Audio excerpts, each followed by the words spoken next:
नमस्कार. सर्व महिलांना ज्या दिवसाची आतुरता आणि उत्सुकता असते तो म्हणजे सावित्री उत्सव. आज 3 जानेवारी निमित्त आपण सर्व महिला खूप आनंदात साजरे करत आहोत आणि या उत्सवाचा दुग्धशर्करा योग म्हणजे महाराष्ट्र सरकारने सावित्रीबाई फुले जयंती दिन महिला शिक्षण दिन म्हणून घोषित केला आहे. त्याबद्दल महाराष्ट्र सरकारचे खूप खूप आभार.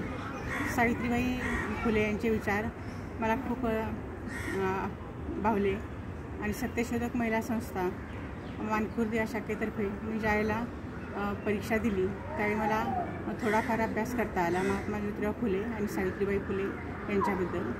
आणि हा अभ्यास करत असताना मी मानखुर्द केंद्रातून 2015ला प्रथम क्रमांकाने उत्तीर्ण झाले आणि महाराष्ट्रातून माझा 16वा नंबर आला. सावित्रीबाई फुले यांचे महिला शिक्षणाबद्दल खूप योगदान आहे. तसेच महिलांवर होणारे अन्याय त्यांना वाचा फोडण्यासाठी आपल्या जातीने हक्क दिले आणि विधवा महिलांना जे हाल सोसावे लागत होते तर विधवा महिलांसाठी त्यांनी खूप काम केलेलं आहे आणि त्यांना सन्मानाने जगता यावं यासाठी आपल्या घरीच त्यांनी गरोदर विधवा महिलांना सांभाळ करून वसतिगृहासारखी सोय करून त्यांना सांभाळले आणि केशवपण जी संस्कृती होती ती विधवांबद्दलची ती त्यांनी बंद केली.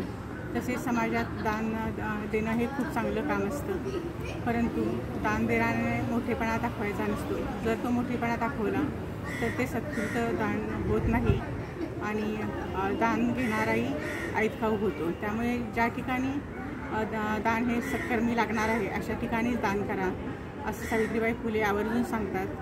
आणि महिला शिक्षण तसंच त्यांनी काव्यसंग्रही काही लिहिलेले आहेत आणि साहित्याबद्दलही त्यांना रुची आहे. तसेच सत्यशोधक चळवळ ही महात्मा ज्योतिराव फुले यांच्यानंतर त्यांनी खूप मोठ्या प्रमाणात वाढवली, परंतु प्लेगच्या साथीमध्ये त्या हिरिरीने काम करत असताना त्यांना त्यामध्ये योगदान द्यावं लागलं. अशा सावित्रीबाई फुलेंना माझे विनम्र अभिवादन. जय हिंद, जय महाराष्ट्र.